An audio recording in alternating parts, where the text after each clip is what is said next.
Hey you guys, it's Amy. Amy Says So. Thanks for tuning in.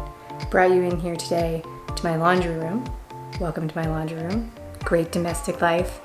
Right there, that's where my tech clothes hang.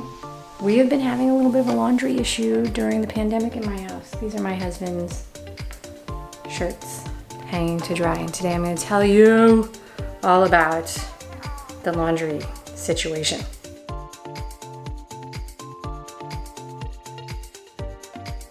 More laundry stuff. Okay, so, ta-da, there is a shirt hanging. My husband wore that today for his workout, jumped in the pool afterwards so it got wet, and it'll hang here to dry. Then it'll go in the hamper and then be laundered, but it's super stinky, and that's when we were trying the Rockin Green. Just finished my bike workout. We're talking about laundry. Yay, super exciting. In my house, I do keep a special hamper just for the laundry, the athletic wear. I'll show you. And in this little cabinet is the hamper of stinky activewear. Laundry detergent, Rockin Green. They call it the Rockin Green challenge. The last time I did it in a bathtub, but today I'm going to do it in the washer.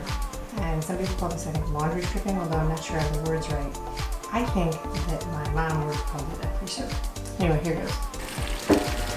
So there's 2 scoops of Rockin Green in there, laundry, and I set it to soak.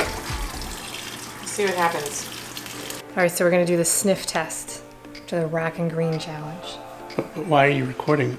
Because I'm gonna write a review of the thing. It doesn't smell. It doesn't smell. You've been in it for hours. Do you think it smells? I don't have olfactory abilities anymore, so. It smells. It doesn't smell. Which makes life easier to be in smelly places. You never knew that they smelled before. That's what I'm telling you.